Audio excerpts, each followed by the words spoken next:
Hey guys, Ghazzy TV here with another Path of Exile 2 video. In this one, we'll talk about the Atlas passive tree that I'll be running and my tips and tricks for how to navigate through this mess. First and foremost, please, GGG, give us a stash tab for this.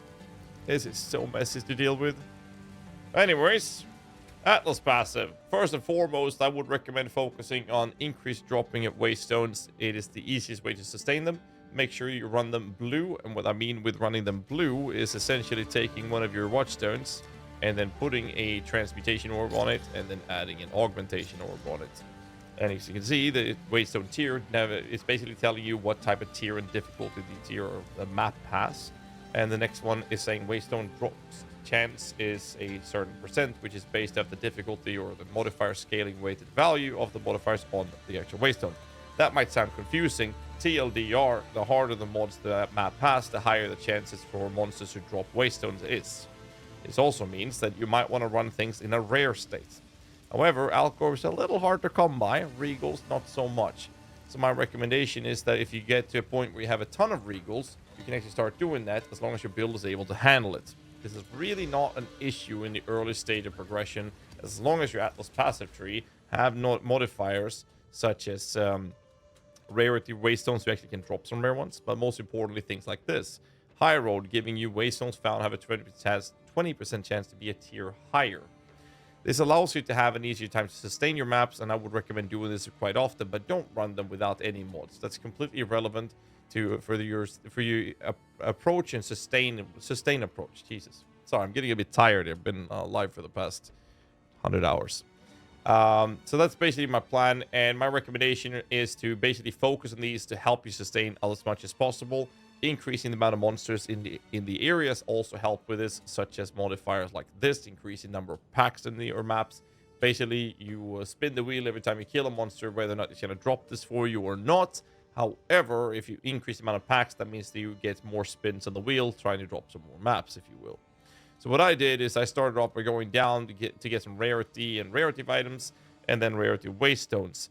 And then I got some quantity, and then more quantity. Then I got this one, and I went into the chest one. Honestly, I think that chests are completely irrelevant to Path of Exile 2 so far. They don't really drop anything good. I haven't really had any success with chests in general. They just feel bad overall. However, the modifier to the south gives you increased effect of explicit modifiers on your waystones to further increasing the effect of these, which will increase the value from them as well when it comes to your drop chance for waystones.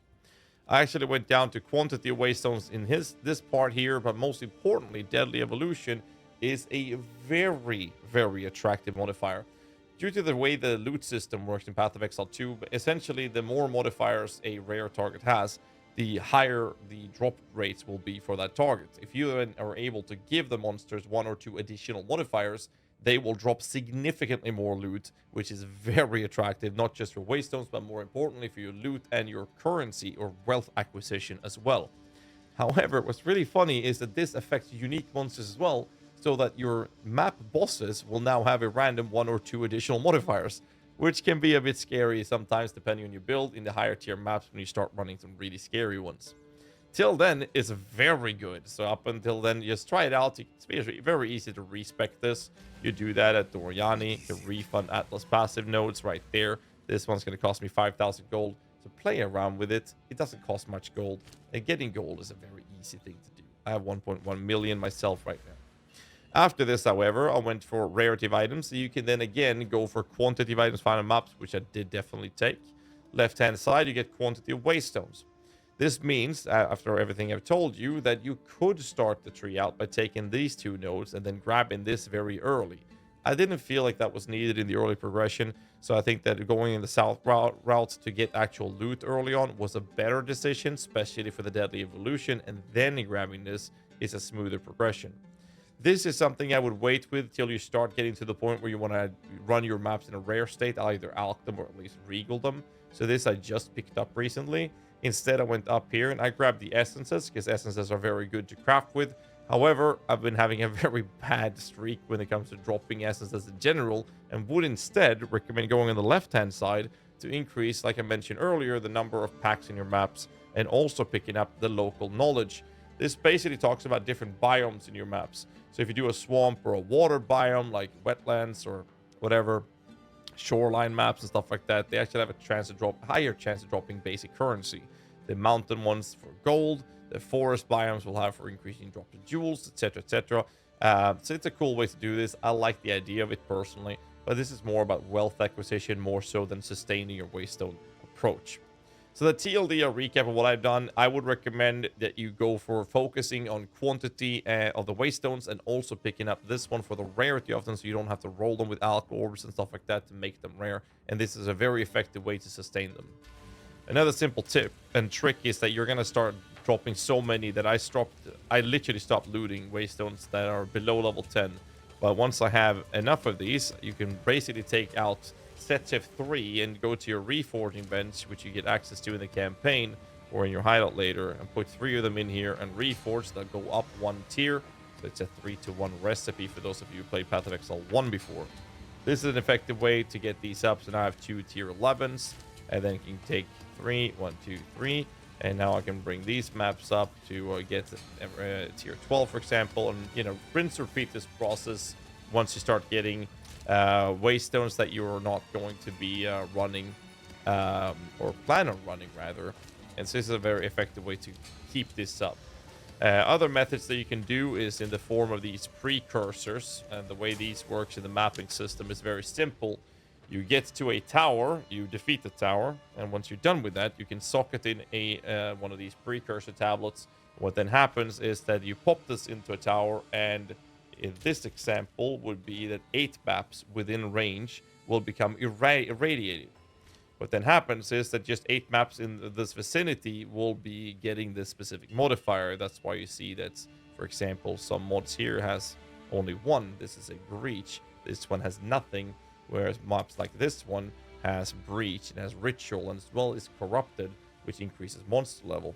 So these are other ways you can juice up some areas to have better drops, more monsters, and other mechanical rewards that you can get from it, such as breach splinters from those, ritual rewards, or just corrupted content in general. So that's how you navigate that.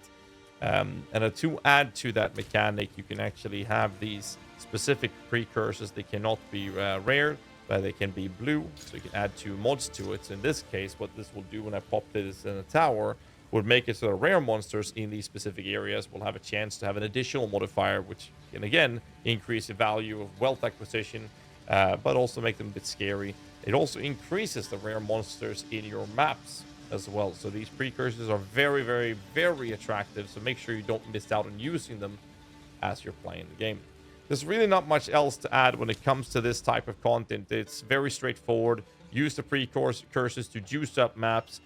Don't kill yourself running the super juice one. I had one crazy one here earlier that I completely destroyed myself in, having 5 of these different mechanics, and it was just a mess.